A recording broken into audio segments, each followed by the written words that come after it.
দর্শক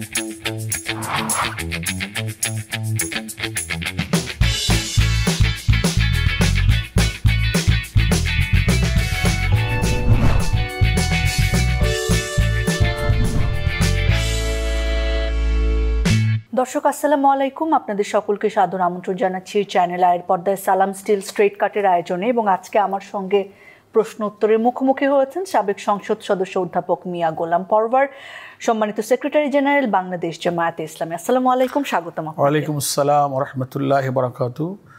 চ্যানেল আইকে ধন্যবাদ আমার নিজের পক্ষ থেকে, জামাত ইসলামের পক্ষ থেকে। কেমন আছেন আপনি? আমি আছি আলহামদুলিল্লাহ, আপনি ভালো আছেন? আমি ভালো আছি। সরাসরি প্রশ্ন যেতে চাই, যে প্রশ্নগুলো আসলে দর্শকের রয়েছে, সরাসরি হয়তো আপনাদের কাছে সবসময় যেতে পারেন না তারা।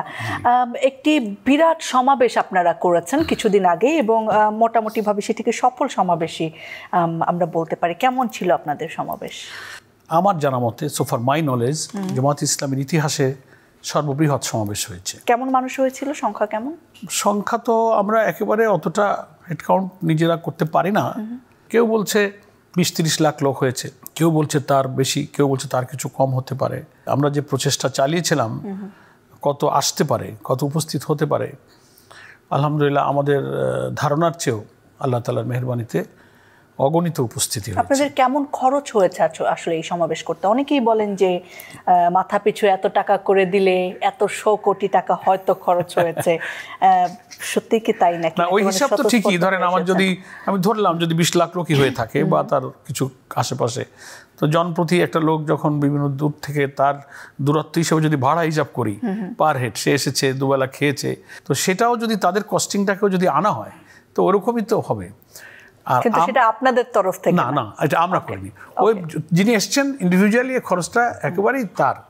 আমরা শুধু এই যে মঞ্চ, তারপরে মাঠ, sound system, LED, internet, website, কি বলে, লাইভ ব্রডকাস্ট, এই আমাদের কিছু স্বেচ্ছাসেবক, ডেকোরেশন, এগুলো আমরা খরচ করেছি। 2 কোটি ক্রস করেছে হয়তো, আমরা এখনো শেষ করিনি। ওকে। সো অনেকেই বলেন যে জামায়াতে ইসলামের সমাবেশে মানে তাদের মোটামুটি যারা সাপোর্টার সবাই পুরো বাংলাদেশ থেকে এসেছেন, তাই সমাবেশটা এত বড় হয়েছে। কিন্তু বিএনপি কিংবা বিগত সময় আওয়ামী লীগের যত সাপোর্টার, তারা আসলে তাদের যে কোনো একটা সমাবেশে এত আসেন না, তাদের সাপোর্টার আরও বেশি। এবং জামাতের বেলায় বলা হয়ে থাকে যে তাদের ভোট আসলে একটি নির্দিষ্ট সংখ্যাতেই আছে, এবং যে কয়টি আসনে তারা পাবেন এটা জানা কথা, আর বাকি জায়গায় তারা এত বেশি ভোট পাবেন না। এই বিষয়ে আসলে কি বলবেন, যে আপনাদের জনপ্রিয়তা কেমন বলে মনে করছেন বর্তমান বাংলাদেশে? Primacy in build. German technology, Bangladesh's first thermix rod. সালাম স্টিল থার্ম্যাক্স। আমরা তো এটাই বলবো যে যারা এসব মন্তব্য করেন যে যা লোক এসেছে ওই উনাদের লোক, আর লোক নাই, তাদের কথার সেন্সে এটি মিন করে, কিন্তু সেটা না। এক একটা জেলা থেকে আমরা টোকেন বলেছিলাম যে এত বড় একটা বিশাল গ্যাদারিং, তাদের একটা এক্সপিরিয়েন্স তারা যেন নিয়ে যেতে পারে, এই জন্য তার একটা টোকেন উপস্থিতি এসছে। আমি নিজেই তো 1 লক্ষের উপরে ভোট পেয়ে নির্বাচিত হই, আমি তো একবার এমপি ছিলাম। এখন ভোটার আরও বেড়েছে, নিয়ার অ্যাবাউট 4 লাখ সেখানে ভোটার, হয়তো 2-5টা গাড়ি ভাড়া করে নিয়ে তারা এসছে। তো তাই কি আমার সব আশা হয়ে গেল?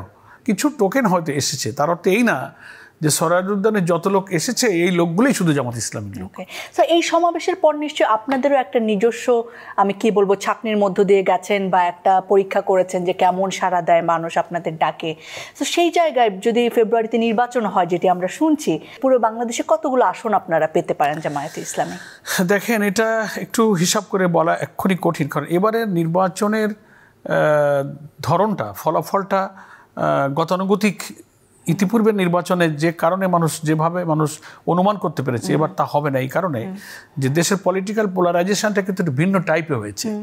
একটা ফ্যাসিবাদ বিরোধী সংগ্রামে জামাত ইসলামী বা আমাদের যে অবস্থান, যে ভূমিকা, এবং আমাদের উপরে গত 15, 16, 17 বছরের ফ্যাসিস্ট গভর্নমেন্ট যে সমস্ত অত্যাচার, নির্যাতন, আমাদের যে বঞ্চনা, যে অধিকারগুলো, আমাদের Democratic right, constitutional right, human right, যা কিছু খর্ব করেছিল, এবং আমাদের নেতৃবৃন্দের যে ফাঁসি হয়েছে, জুলুম করেছে, আয়না ঘরে গিয়েছে, বছরের পর বছর জেল কেটেছে, আমি কোনো অপরাধ নাই, একটা মামলার কোনো প্রমাণ কেউ দিতে পারে। আমার মতো মানুষ শেখ হাসিনার এই ফ্যাসিবাদী 15 বছরের শাসনের 7.5 বছর আমি তো জেলে।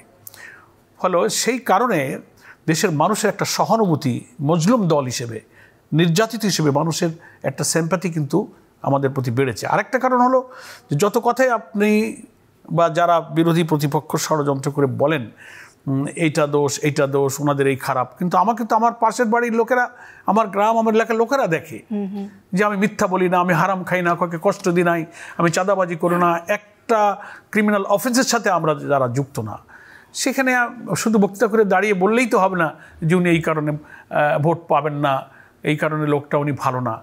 মানুষ পছন্দ করে যে লোকটা দুর্নীতি করে না, চুরি করে না, যার দ্বারা মানুষ ক্ষতিগ্রস্ত হয়নি, হ্যাঁ, মানুষ প্রতারিত হয়নি, নিজের স্বার্থকে প্রাধান্য না দিয়ে মানুষের স্বার্থকে প্রাধান্য দিয়েছে। দ্যাট কাইন্ডস অফ লিডারশিপ মানুষের কিন্তু খুব পছন্দ। আমি বলছি না যে আমাদের লোকেরা, আমাদের যারা এমপিতে দাঁড়াবেন, প্রার্থী হবেন, তারাই সবচেয়ে প্রিয়, তাদের কোনো ভুল নাই, ত্রুটি নাই, নির্ভুল, নট দ্যাট। বাট আমরা এটা বলি সব দলের চেয়ে কম্পারেটিভলি চারিত্রিক, নৈতিক, আদর্শিক, আচরণগত দিক থেকে আমাদের প্রার্থীরা, আমাদের নেতৃবৃন্দ অপেক্ষাকৃত উত্তম। আপনার কি মনে হয় যে বাংলাদেশের ইতিহাসে গত 53-54 বছরে রাজনীতির ইতিহাসে জামায়াতে ইসলামী সবচেয়ে বেশি এখন সুবিধাজনক একটি জায়গায় আছে, কিংবা তারা সবচেয়ে রাজনীতির একটা সুন্দর সুবিধাজনক জায়গা বলতে আমরা এতদিনে যে সমস্ত অধিকারগুলো পাইনি, আমরা কথা বলতে পারিনি, মিটিং করতে পারিনি, মিছিল করতে পারিনি, অন্তর্বর্তীকালীন এই সরকারের সময় 100 ভাগ না হলেও কিছুটা সে সুযোগগুলো এনজয় করতে পারছি। আমাদের মেসেজটা, আমাদের দাওয়াতটা মানুষের কাছে পৌঁছাতে পারছি বাধাহীনভাবে। এটা একটা সুযোগ, এটা তো আমাদের স্বীকার করতেই হবে, যা আমরা 16-17 বছরে পারিনি। ফলে হয়েছে কি যে এই সুযোগের কারণে মানুষ আমাদের কথা বুঝতে পারছে যে এই দলটা কি চায়, কেমন বাংলাদেশ চায়। এরা নতুন বাংলাদেশের কথা বলে, সেই বাংলাদেশটা কি আমরা সে ব্যাখ্যা মানুষকে দিতে পারছি, যে দুর্নীতি থাকবে না, অর্থ পাচার থাকবে না, দলীয়করণ থাকবে না, ভিন্ন মতের উপরে দমন থাকবে না, জুডিশিয়ারিতে মানুষ ইনসাফ পাবে, বেকারত্ব থাকবে না, কর্মসংস্থান থাকবে। ইউনিভার্সিটি থেকে পাশ করেছে এখন প্রায় 2 কোটির শিক্ষিত বেকার। আমাদের আমির জামাত ডক্টর শফিকুর রহমান বলেছেন যে শিক্ষা ব্যবস্থাকে আমরা এমনভাবে করব যে নৈতিকতা থাকবে, কারিগরি উৎপাদনমুখী শিক্ষা এমন হবে যে সে ইউনিভার্সিটি থেকে উচ্চশিক্ষা পাশ করে আসবে, তার চাকরি হবে, প্রত্যেকে কর্মসংস্থান দিতে হবে, না দিতে পারলে তার বেকার ভাতা দিতে হবে, কোনো মানুষ না খেয়ে থাকবে না। এই যে জুলাই আন্দোলনে সহস্র লোক যে নিহত হলো, হাজার হাজার লোক আহত হলো, এদের কাছে আমরা পৌঁছতে পেরেছি। আমার তো মনে করি যে আমার দলের নেতৃবৃন্দ যত মানুষের কাছে আমরা পৌঁছাতে পেরেছি, তাদের যতটা সাপোর্ট দিতে পেরেছি, অপেক্ষাকৃত আমাদের লোকেরা বেশি পৌঁছাতে পেরেছে। এতে হয়েছে কি যে লক্ষ লক্ষ মানুষ আমাদেরকে যা 17-18 বছর পায়নি, তাই সুযোগটা পেয়েছে, আমাদেরকে তারা চিনতে পেরেছে, বুঝতে পেরেছে। আমাদের দাওয়াত, আমাদের মেসেজ, সামনে নতুন বাংলাদেশের কি স্বপ্ন আমরা দেখি, তারা এবার বুঝতে পারছে। সে কারণে তারা যে চেঞ্জ চায়, 3টা দলের প্রধান দলের শাসন তো এই জাতি দেখেছে। আমরা বলেছি যে ওয়েলফেয়ার স্টেটের যে ধারণা আমরা দিয়েছি, সৎ নেতৃত্বের যে কথা আমরা বলেছি, আমরা বলেছি করাপশন ফ্রি যে সোসাইটি কথা আমরা বলি, এটা তো মানুষ দেখে নাই।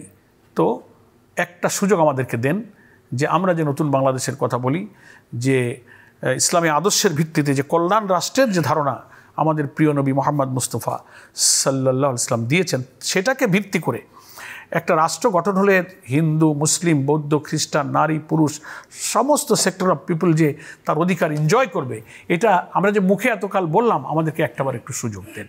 ফলে সবাই বলছে এখন যে সব দলের শাসন দেখা শেষ, এবার জামাত ইসলামী বাংলাদেশ, অনেকেই বলছে এখন। তো আমরা হয়তো অতীতের সব নির্বাচনের তুলনায় অপেক্ষাকৃত ভালো ফলাফল করব ইনশাআল্লাহ। 1971 সালের মহান মুক্তিযুদ্ধে গণহত্যার পক্ষ নেওয়ার দায় নিয়ে আপনাদের রাজনৈতিক কর্মকাণ্ড বন্ধ ছিল বিগত সরকারের আমলে, আপনাদেরকে নিষিদ্ধ ঘোষণা করা হয়েছিল। এবং ঠিক একইভাবে 2024-এর গণহত্যার দায় নিয়ে বাংলাদেশ আওয়ামী লীগ এখন কার্যক্রম নিষিদ্ধ রয়েছে তাদের। আপনারা যেভাবে কামব্যাক করেছেন, আওয়ামী লীগ কি কামব্যাক করবে কিনা এই নিষিদ্ধের জায়গা থেকে, এই প্রশ্ন এখন উঠছে। কি মনে হয় ভবিষ্যৎ রাজনীতি কি আসলে বাংলাদেশ আওয়ামী লীগের? আমার মনে হয় না যে বাংলাদেশে আওয়ামী লীগ তার দুঃশাসনকালে মানুষকে যে যন্ত্রণা দিয়েছে, যে কষ্ট দিয়েছে এবং যে পরিমাণ জুলুম করেছে মানুষ, তার দ্বারা যে পরিমাণ নির্যাতিত, অন্তত এই দেশের মানুষ অন্তত তাকে গ্রহণ করবে না। যতই প্রিভিয়াস রেকর্ড বলা হোক যে আওয়ামী লীগ একটা বড় দল ছিল, তারা লং টাইম দেশ শাসন করেছে, এত% ভোট তাদের আছে, এই ইতিহাস, এই পরিসংখ্যান, আর তারা যা এই 17 বছরে শাসন করে যা ঘটলো, আর তারা যে পালিয়ে গেল, জনগণ তাদেরকে আর গ্রহণ করবে বলে মনে হয় না। রাজনীতির জন্য একটা দল তো আর একদিনেই অস্তিত্বহীন হয়ে যায় না।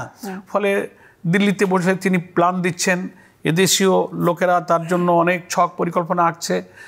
গণমাধ্যমে আমরা দেখতে পাচ্ছি সেনাবাহিনীর মধ্য থেকে গ্রেপ্তার হচ্ছে, তারপরে বিদেশ থেকে ডিজাইন কি করা হচ্ছে সেটাও আমরা শুনতে পাচ্ছি। নিকটতম বর্ডারের পাশে কলকাতায় তারা অফিস নিয়েছে। এগুলোতে একটা প্রচেষ্টা চালাবে। এটি হয়তো দেশের মধ্যে কিছু অস্থিতিশীলতা, একটা আনরেস্ট, একটা অরাজক পরিস্থিতির জন্য কিছু আয়োজন তৈরি হয়তো করতে পারবে, কিন্তু শেখ হাসিনা আবার দেশে ফিরে আসবে, দেশ শাসন করবে, এটা রাজনীতির অঙ্কে মেলে না। এদেশের জনগণ তা প্রিমেসি ইনবিল্ট জার্মান টেকনোলজি, বাংলাদেশের ফার্স্ট থার্মিক্স রড সালাম স্টিল থার্ম্যাক্স গ্রহণ করবে না, কারণ তাদের রাজনীতির সাথে, ডেমোক্রেসির সাথে কিন্তু আওয়ামী লীগের রাজনীতি যায় না। এখন একই ক্যালকুলেশন তো আপনাদের বেলায় দেওয়া হয় যে মহান মুক্তিযুদ্ধে যেহেতু আপনারা বাংলাদেশের জন্ম চাননি বা সেই পক্ষে ছিলেন না, তাই বাংলাদেশের মানুষ আপনাদেরকে এখন ভোট দেবে না, সেই বিষয়ে না না এটা দিবে না। আপনি হিস্ট্রি কথা বলতেছে তো, আপনি দেখেন স্বাধীনতার পরে প্রথম যে গ্রহণযোগ্য ইলেকশন যখন আমরা নির্বাচনে বৈধতা পেলাম ফ্রম 79, প্রত্যেকটি গ্রহণযোগ্য নির্বাচনে জামাত ইসলামীর এমপি নির্বাচিত হয়েছে। একটা লোক যদি খুনি হয়, অপরাধী হয়, ক্রিমিনাল অফেন্স করে থাকে, তো সেই দলকে মানুষ ভোট দেবে কেন? সেজন্য এগুলো হচ্ছে যে রাজনীতি করার জন্য যদি আদর্শ, নৈতিকতা আর যুক্তি যখন হারিয়ে যায়, তখন অপপ্রচার, মিসপ্রোপাগান্ডা, মিথ্যাচার এবং অন্য কোনো খোড়া যুক্তি তখন রাজনীতিতে অনেকে হাজির করে। সেই জন্য বাংলাদেশের রাজনীতিতে আচ্ছা আপনি দেখেন, আপনি মাওলানা মতিউর রহমান নিজামী, আমি বলি তিনি তো 2 Times elected member of parliament, তিনি তো মিনিস্ট্রিতে গেলেন। তিনি কি ভোট কেটে এমপি হয়েছিলেন? তো যেখানে তিনি জন্মেছেন, সান অফ দি সয়েল, সেই পাবনার সাথিয়া বেড়ার লোকেরাই তো তাকে ভোট দিয়েছে। তো ওইখানে যদি তিনি খুন করতেন, অপরাধ করতেন, দেশদ্রোহী হতেন, তো লোকেরা তাকে তো তিনি বাড়ি যেতে পারতেন না। তো এরা তো সে সময় সব ছাত্র ছিল। হয়েছে যে আপনি তো এটা জানবেন, বিং জার্নালিস্ট, মানে রাজনীতির আসল আদর্শ যখন ফুরিয়ে যায়, তখন অনেক বিতর্কিত কথা ইতিহাস থেকে টেনে এনে আরেকটা দলকে কন্ডেম করার একটা ব্যাড কালচার আমাদের দেশে চালু আছে। আমি মনে করি এটা চলছে, এটা মানুষ স্বাধীনতার 54 বছর পরে এটা আর খাবে না। আমি রসিকতা করে বলি যে সাথে থাকলে সঙ্গী, না থাকলে জঙ্গি। তো এখন এটা মানুষ বুঝেছে, মানুষ এখন হাসে। তাহলে আমাকে বলেন যে বাংলাদেশের রাজনীতিতে যে একটা ন্যারেটিভ, এটা তো এখনো রয়েছে যে মুক্তিযুদ্ধের সপক্ষ, মুক্তিযুদ্ধের বিপক্ষ, এই ন্যারেটিভের ভবিষ্যৎ আসলে ওইটা তো সব সময় একটা অংশ থাকবে। আমি গণমাধ্যমে এই কথা বলেছি, বাংলাদেশটা স্বাধীনতা যুদ্ধের পূর্বে এই দেশটা যখন পূর্ব পাকিস্তান ছিল, তো রাজনৈতিক সিদ্ধান্তের কারণে কিছু দল চেয়েছিল অখণ্ড পাকিস্তানি থাকুক। এটা একটা পলিটিক্যাল ডিসিশন তাদের ছিল। যে কোনো দলের, শুধু জামাত ইসলামী নয়, অনেকগুলো দল তারা অখণ্ড পাকিস্তানের পক্ষে ছিল। সেখানে তাদের একটা রাজনৈতিক ব্যাখ্যা ছিল, যুক্তি ছিল। হতে পারে, বলতে পারে যে ওই সময়কার এই রাজনৈতিক সিদ্ধান্তটা রং আর রাইট, কিন্তু আমাকে বলেন গণহত্যা তো তখন বাংলাদেশে আসলে হয়েছে, সেটা করেছে পাক মিলিটারি, কোনো ক্রিমিনাল অফেন্সের সঙ্গে জামাত ইসলামী যুক্ত নয়। তাহলে স্বাধীনতার 40-50 বছর পর বাংলাদেশের কোনো থানায় আমাদের লিডারদের নামে কোনো মামলা হয়নি। আপনার যে এখন আমি চাইছিলাম না, প্রথম আপনাকে আমি বলেছি যে পুরাতন ইস্যু মানুষ আর শুনতে চায় না, এটা তুলতেও আমাদের রুচিতে বাধে, কিন্তু বারবার তো ওঠে আসলে ওঠে ওই গণমাধ্যমের কিছু লোকেরা মনে করে। কিছুদিন আগে শাহবাগের ঘটনা দেখেননি, যে যারা আসলে নেতা ছিলেন আপনাদের বড় বড়, তাদের ছবি নামানো নিয়ে কি কত কারা নামিয়েছে, এর পিছনে কারা ছিল? আপনি বিং জার্নালিস্ট, আপনি ইনকোয়ারিতে যান, তাদের কিচ্ছু নাই রাজনীতিতে। যখন তাদের কিছু থাকে না, তখন তো একটা কিছু নিয়ে আসতে হয়। তাদের চরিত্রের জন্য কথা বলুক, নৈতিকতার জন্য কথা বলুক। স্বাধীনতার পরে বাংলাদেশে শিবিরের জন্ম হচ্ছে 1977 সালে। স্বাধীনতার পরে এই দেশের অখণ্ডতা, স্বাধীনতা সার্বভৌমত্বের বিরুদ্ধে কোনো দিন জামাত ইসলামী কোনো কথা, কোনো ভূমিকা, একটা উক্তি, একটা পলিটিক্যাল প্রোগ্রাম কোনো দিনই কেউ প্রমাণ করতে পারবে না, শিবিরের না জামাতের। কিন্তু এটা চলবে, এটা ছেড়ে দেন জনগণের উপরে, জনগণই বিচার করুক না, জনগণই বিচার করবে। আদালত ভোটে হবে বলে, ভোটের মধ্য দিয়ে হবে। এবং আদালতে যে সমস্ত মিথ্যা অভিযোগ আনা হয়েছে, যাদের ফাঁসি হয়েছে তাদেরকে আমরা ফিরে পাবো না, কিন্তু যারা জীবিত ছিলেন, এই কোর্টই বলেছে জেনোসাইড অফ জাস্টিস হয়েছে, বিচারের প্রতি অবিচার করা হয়েছে। চিফ জাস্টিস সিনহার বই পড়েন, আরও অন্যান্য আপনি স্কাইপ কেলেঙ্কারি দেখেন, ট্রাইব্যুনালের সামনে থেকে আপনি সুখরঞ্জন বালিকে গুম করে প্রকাশ্য দিবালোকে ইন্ডিয়ান কারাগারে চলে যাওয়ার ইতিহাস পড়েন, what is the reason behind this, আপনি তখন সত্য খুঁজে পাবেন যে আসলে যা বলা হচ্ছে সেজন্যই বলা হচ্ছে না, রাজনীতিতে আমাদেরকে আঘাত করার মতো আটকাবার কোনো পথ নেই বলেই এই কথাগুলো এখন তোলা হইতেছে। তো সেজন্য আমি মনে করি যে আসলে আমাদের অনেক পরে স্বাধীন হওয়া দেশ মালয়েশিয়া, সিঙ্গাপুর তারা বহু উন্নত হয়েছে, শিল্পে, কৃষিতে, শিক্ষায়, সারা পৃথিবীতে উন্নত দেশের মধ্যে চলেছে। আমরা 54 বছর চলে গেল, আমরা তো স্বাধীনতার পরের সেই বিতর্ক নিয়ে কে পক্ষে আর বিপক্ষে, এটা যদি কি বলে সেই ইসরাফিলের সিংহায় ফুঁক দেওয়া পর্যন্ত এই বিতর্ক আমরা চালাই, তো এই জাতির কোনো শেখ মুজিবুর রহমান অনেকেই তাকে বাংলাদেশের স্থপতি বলেন, স্বাধীনতার স্থপতি বলেন, আমি ধরে নিলাম নিশ্চয়ই মুক্তিযুদ্ধে তার বিরাট অবদান রয়েছে। তিনি কি বলেছেন, তিনি কি করেছেন, তিনি জীবদ্দশায় থাকা অবস্থায় এই কে পাকিস্তানের পক্ষে আর ছিল না এই বিষয়টাকে তিনি কিন্তু মীমাংসিত অবস্থায় রেখে গেছেন। তার সময়তেই তিনি ফরগিভ অ্যান্ড ফরগেট করে যারা যুদ্ধ অপরাধী ছিল 195 মিলিটারি পাকিস্তানি, তাদেরকে উনি ছেড়ে দিলেন, তাদের ক্ষমা করলেন। কোলাবোরেটর অ্যাক্ট করা হয়েছিল সেটা তিনি তুলে নিলেন, তাদেরকে জেলখানা থেকে ছেড়ে দিলেন। তার অর্থ কি, তিনি দেশের মধ্যে চেয়েছিলেন যে ঠিক আছে দেশটা স্বাধীন হয়েছে, দেশকে যারা ভালোবেসে বসবাস করবে আসো, আমরা একটা ন্যাশনাল ইউনিটির মধ্য দিয়ে দেশটা আমরা গড়ে তুলি। তিনি জীবদ্দশায় তো জিনিসটাকে সেটেল করে গেছেন। তার মৃত্যুর প্রায় 35 থেকে 36 বছর পরে শেখ হাসিনা ক্ষমতায় এসে নতুন করে এই ওয়ার ক্রাইম ট্রাইব্যুনাল 1973 এই অ্যাক্ট নতুন করে সংশোধন করে একেবারে পলিটিক্যাল ব্যাড ইন্টেনশনে তিনি বিচারের নামে এই একটা জুডিশিয়াল কিলিং তিনি করলেন। তিনি কি তার পিতার চেয়ে বিচক্ষণ ছিলেন?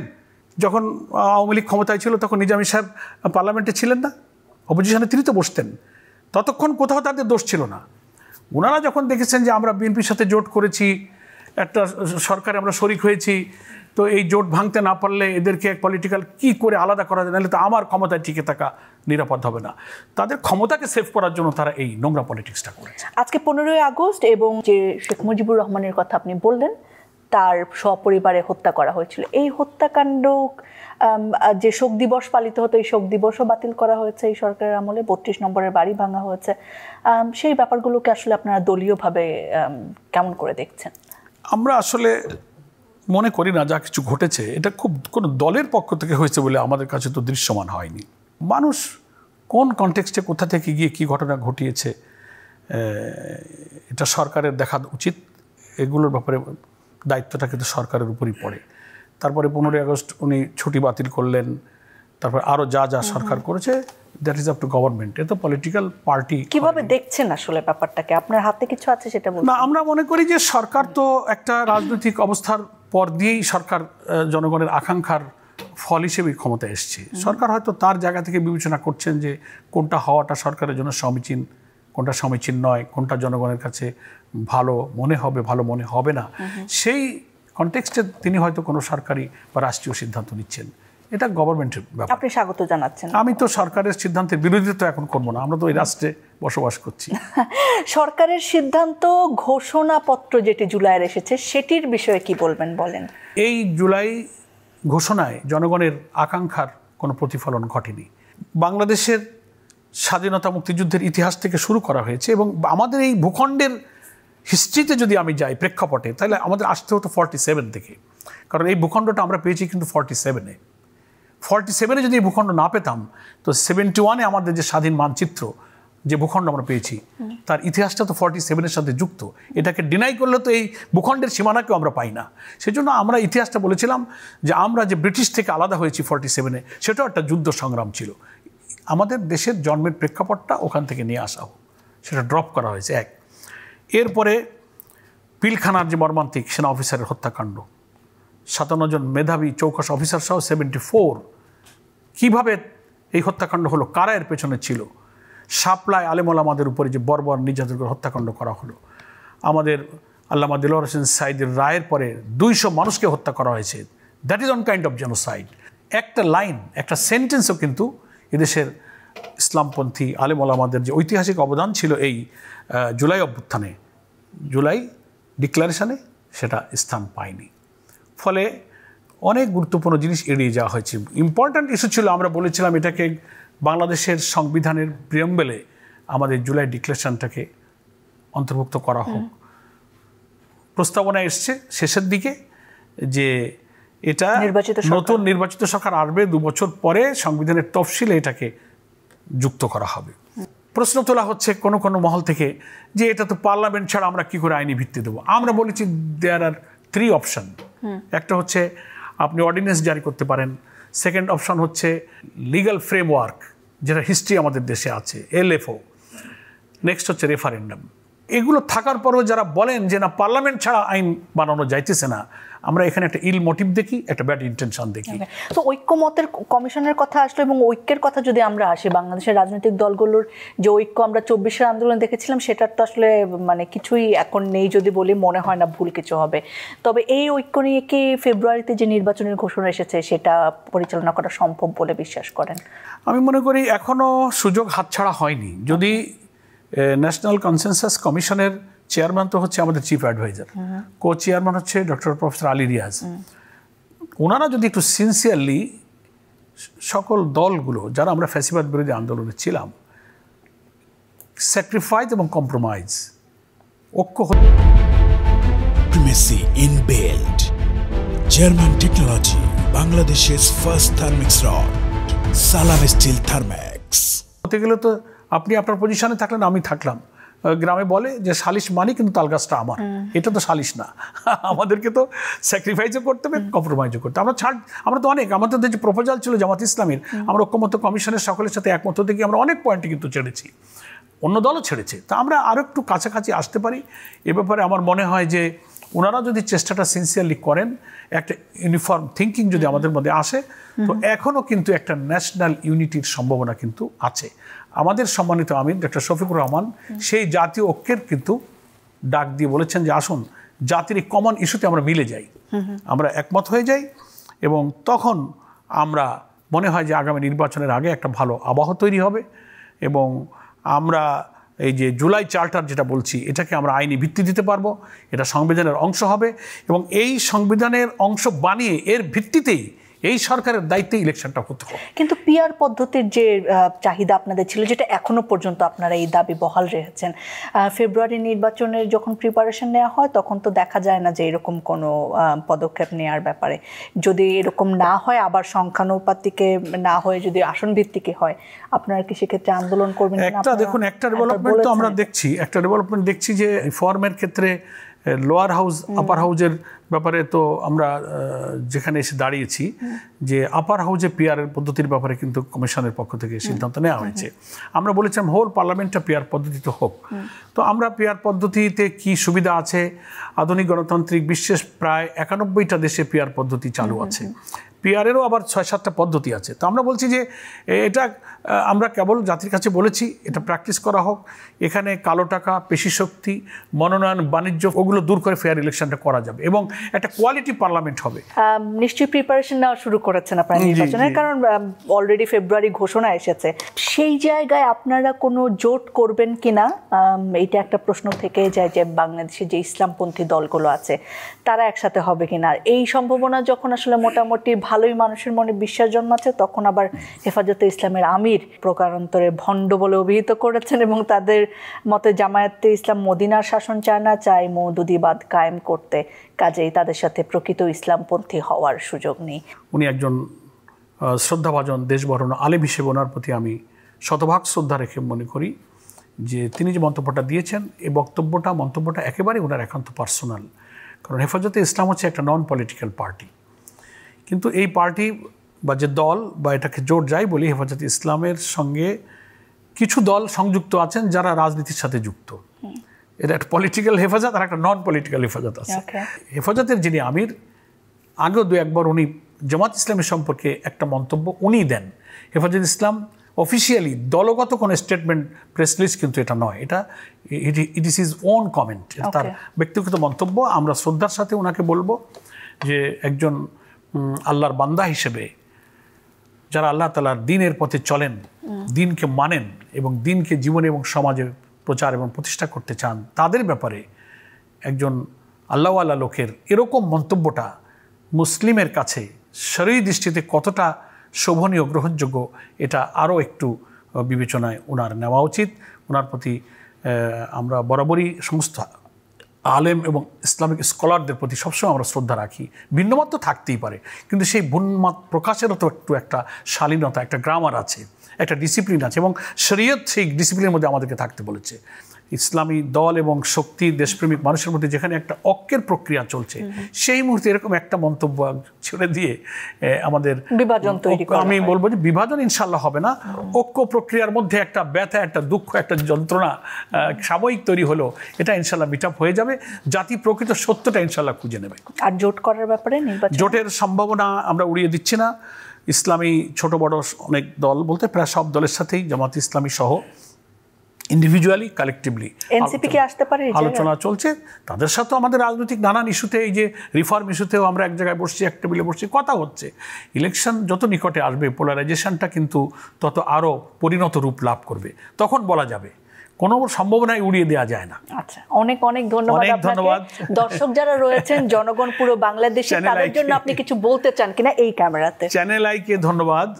আমি আজকে আগস্ট মাসের, আজকে সম্ভবত 15 তারিখ না, আজকে 15 তারিখ, আমি জাতির কাছে চলমান রাজনৈতিক কিছু ইস্যু, রিফর্ম, নির্বাচনে ঐক্যের সম্ভাবনা, জামাত ইসলামের বিরুদ্ধে কিছু ষড়যন্ত্র, অপপ্রচার, জামাত আগামী দিনে কেমন বাংলাদেশ দেখতে চায়, জনগণের কাছে আমাদের কি মেসেজ, এ সম্পর্কে বলার যে সুযোগ পেলাম, এই জন্য চ্যানেল আইকেও আমি আমার নিজের তরফ থেকে, আমাদের প্রিয় সংগঠন জামাত ইসলামের পক্ষ থেকে চ্যানেল আইকে ধন্যবাদ জানাই। দেশবাসীকে, শ্রোতা দর্শক, দেশে বিদেশে যারা শুনলেন এবং দেখলেন, সকলকে আমি হৃদয়ের অন্তঃস্থল থেকে ধন্যবাদ এবং শুকরিয়া জানাচ্ছি। আসসালামু আলাইকুম ওয়া রাহমাতুল্লাহি ওয়া বারাকাতুহু। অনেক কৃতজ্ঞতা আপনাকে। ধন্যবাদ প্রিয় দর্শক, আপনারা যারা সঙ্গে ছিলেন। আপনাদের করা প্রশ্নগুলো বা আপনাদের জানতে চাওয়ার বিষয়গুলো নিয়েই আজকে আমরা আয়োজন সাজানোর চেষ্টা করেছি। আবারও সেই প্রয়াসে হাজির হব আপনাদের সামনে। সকলে সুস্থ থাকুন, ভালো থাকুন। ধন্যবাদ।